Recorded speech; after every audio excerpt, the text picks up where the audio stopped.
ಇಲ್ಲಿ ಬಹುಶಃ ಸಂಘ ಮತ್ತು BJP ಎರಡನ್ನೂ ಕಟ್ಟಿದ ಕೆಲವು ಪ್ರಮುಖರಲ್ಲಿ ರಾಮ್ ಭಟ್ರು ಒಬ್ಬರು. ಅಂದರೆ ಶಿಸ್ತುಬದ್ಧವಾಗಿ ತತ್ವ ಸಿದ್ಧಾಂತದ ಅಡಿಯಲ್ಲಿ ಕೆಲಸ ಮಾಡಿದವರು ರಾಮ್ ಭಟ್ರು. ಒಂದು ಕಾಲದಲ್ಲಿ ಜೈಲಿಗೆ ಹೋಗಿ ದೇಶ ಪ್ರೇಮವನ್ನು ಪ್ರದರ್ಶಿಸಿದವರು ರಾಮ್ ಭಟ್ರು. ಆಮೇಲೆ ಬಹುಶಃ 2005 ಏನೋ ಒಂದು ರಾಜಕೀಯ ನಿವೃತ್ತಿ ಅಂತ ಹೇಳುವಲ್ಲಿ ಬಂದುಬಿಟ್ಟಿದ್ರು.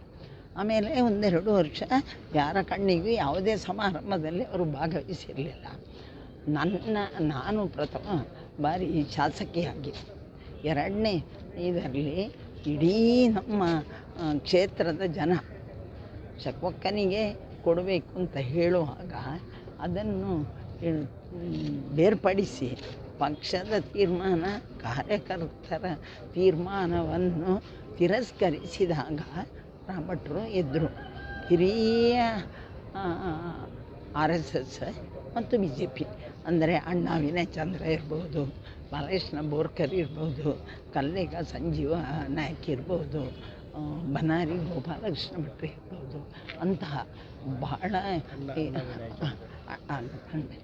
ಮತ್ತು ನಮ್ಮ KG ಭಟ್ರು ಇರ್ಬೋದು, ಎಲ್ಲರನ್ನು ಸೇರಿಸಿಕೊಂಡು ಎಡಕಾನ ಪುರುಷೋತ್ತಮ ಭಟ್ರು ಅನ್ನು ಎಲ್ಲ ಸೇರಿಸ್ಕೊಂಡು ಶಕ್ವಕ್ಕನನ್ನು ಇಂಡಿಪೆಂಡೆಂಟ್ ನಿಲ್ಲಿಸುವಂಥ ಮಾಡಿದವರು ರಾಮ್ ಭಟ್ರು.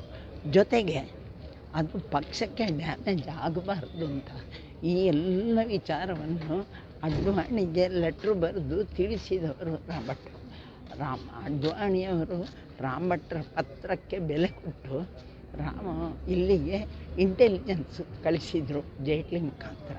ಅಂತಹ ವ್ಯಕ್ತಿತ್ವದ ರಾಮ್ ಭಟ್ರು ಪ್ರೋತ್ಸಾಹದಲ್ಲಿ, ಪ್ರೇರೇಪಣೆಯಲ್ಲಿ ನಾನು ಚುನಾವಣೆ ಕಂಟೆಸ್ಟ್ ಮಾಡಿದೆ ಇಂಡಿಪೆಂಡೆಂಟಾಗಿ. ಯಾವತ್ತೂ ಕಾರ್ಯಕರ್ತನಿಗೆ ಅಭಿಮಾನ ಇಲ್ಲ, ಕೊಡುವುದಿಲ್ಲ, ಗೌರವ ಕೊಡುವುದಿಲ್ಲ ಅಂತ ಆಗುವಾಗ ಯಾರು ನಮ್ಮೊಟ್ಟಿಗೆ ಬಂದಿದ್ದಾರ ಅಂಥ ಎಲ್ಲರನ್ನು ಸೇರಿಸಿ ಅದಕ್ಕೊಂದು ಸ್ವಾಭಿಮಾನಿ ವೇದಿಕೆ ಅಂತ ಹೆಸರಿಟ್ಟು ಸಾರ್ವಜನಿಕ ಕೆಲಸಕ್ಕೆ ಅವಕಾಶ ಮಾಡಿದರು. ಅದರ ಮೇಲೆ ರಾಮ್ ಭಟ್ರು ಬಹುಶಃ ಅವರು MLA ಆಗಿ ಅಥವಾ ಅಷ್ಟು ವರ್ಷ ಕೆಲಸ ಮಾಡಿದ್ದಕ್ಕಿಂತ ಹೆಸರು ಪಡೆದದ್ದು ಶಕುಂತಲಾ ಶೆಟ್ಟರನ್ನು ಅದರ ವಿರುದ್ಧವಾಗಿ ನಿಲ್ಲಿಸಿದ ಮೇಲೆ ರಾಮ್ ಭಟ್ರು ವಾಪಸ್ಸಿದ್ರು.